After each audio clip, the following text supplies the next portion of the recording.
I really believed that Wish was gonna be the movie that got Disney back on track, that saved the day for the 100th anniversary of the company. All the hype with the trailer and the cast announcements had me buying in 100%. While it truly pains me to say it, I was wrong. This movie isn't a savior. It's not bad, but it's just forgettable, which is arguably worse. Obviously, this video is going to have some spoilers, but let's break this down piece by piece and see what Wish did right and where it went wrong. The cast and characters. Ariana DeBose as Asha has great voice acting and spectacular singing, while Chris Pine as Magnifico had very solid voice acting but kinda weak singing. You absolutely cannot go wrong with Alan Tudyk as Valentino. He's a comedic genius and a prolific voice actor, but I actually found that he was really underutilized and only had a few jokes here and there. Tudyk has the potential to elevate a character as high up as someone like Olaf, but they didn't let him shine. Star was a bright spot of the movie, and it's one of the few aspects of the movie that I think will be remembered as time goes on. Kids in the theater laughed a bunch at Star and seemed to love the character. I think Star would rank on the second tier of the silent comedic sidekick pyramid, just below superstar tier like Pascal.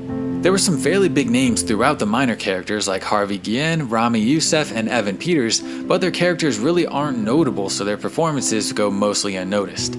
But while I'm talking about the minor characters for a second, I have to say, the Seven Dwarfs reference would be a lot better if it was a passing reference instead of just making the most prominent minor characters into one-dimensional half-baked versions of the Seven Dwarfs.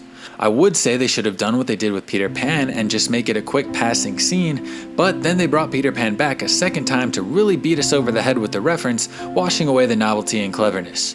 Some of the references are nice homages to Disney's history, but too many are ham-fisted and mindless. All in all, I think the cast had a lot more talent than the script let them display. It's a shame. The art style. I know the animation style has been criticized, but I actually really enjoyed it. It's familiar while still feeling fresh. I think the art style is caught in a pretty unfair catch-22. If they animated it like normal, like Frozen and Tangled, they'd get called out for doing the same thing over and over. Instead, they give us something new and unique and get criticized for it being different. I really liked it, and I hope Disney continues to push boundaries with their animation. The songs.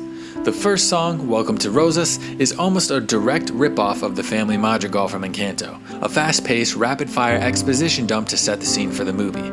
It's a good song, but if you're gonna make such a blatant copy of Encanto only 2 years after Encanto was released, it better match up, but it falls just short. The second song, At All Cost, I actually really enjoyed. A great composition, touching lyrics, catchy, felt like the real deal. It would have worked perfectly as a copy of Love is an Open Door from Frozen, making the audience think Magnifico is a good guy and making the reveal that much more effective later on in the movie. The problem is that reveal is almost immediately after the song, instantly rendering the song irrelevant and stripping it of any true emotion. A total waste. The third song, This Wish, is the headliner of the movie, the single that came out early to get us hyped.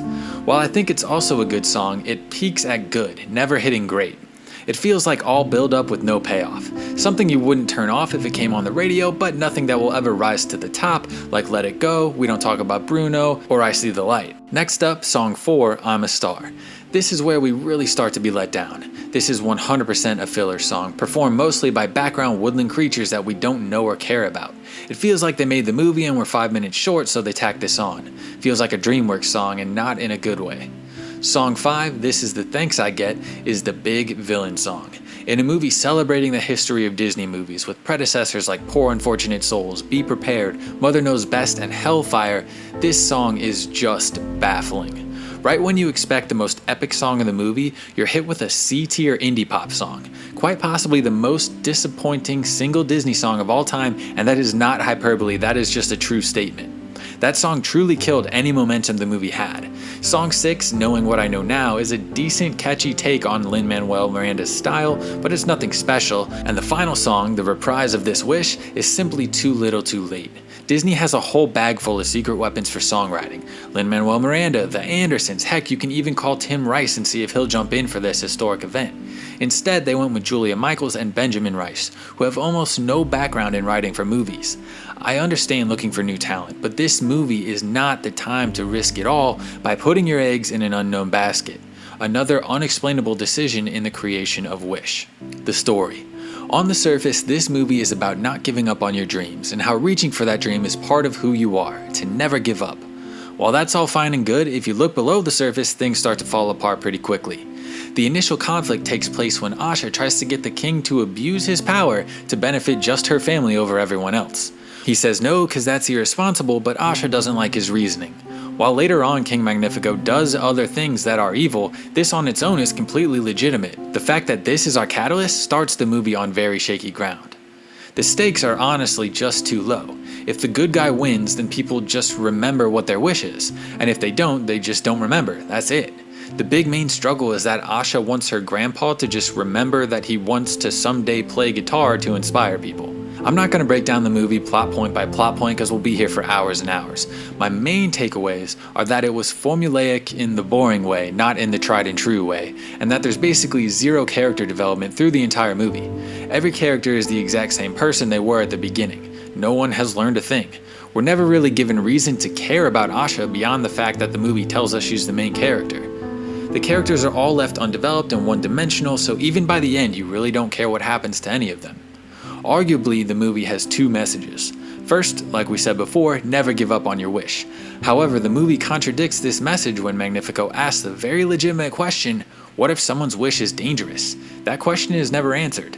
The second message, which is less obvious but plays a big role in this movie, is that power can corrupt even those with pure and good intentions. We watch Magnifico's descent into madness as his power enables him to turn evil. This is a good message, but it brings me to what might be my biggest bone to pick with this movie. The one good message they promote is immediately erased in the last scene of the movie. We literally just watched how having unchecked magical power will turn someone evil, even someone like Magnifico who built Rosas with pure good intention of keeping everyone safe. In response, they go right ahead and make a magic wand to give to Asha, handing her the exact same magical unchecked power, setting her up to also be corrupted later in the unseen future. I don't want to dislike this movie. I didn't even honestly realize how much I disliked it until I talked through it while making this video. It was still entertaining to an extent and would be a high point for many other animation studios, but I just wanted so much more. I wanted this movie to help us all celebrate Disney's history, to be a beloved milestone of a movie we could look back to as a cornerstone of Disney's illustrious movie collection. But it just isn't. It's fine at best. It's a letdown and there's no way around it. I don't understand how the team that gave us Frozen could also give us this movie when so much was at stake. So now we turn forward, wondering if Disney has truly lost its magic touch. Encanto proved it can still be done, so why isn't it being done? There's a lot riding on Inside Out too. If they can manage to mess up a deeply beloved franchise like that, they just might start to erode their core fan base. I guess we'll simply have to wish for the best.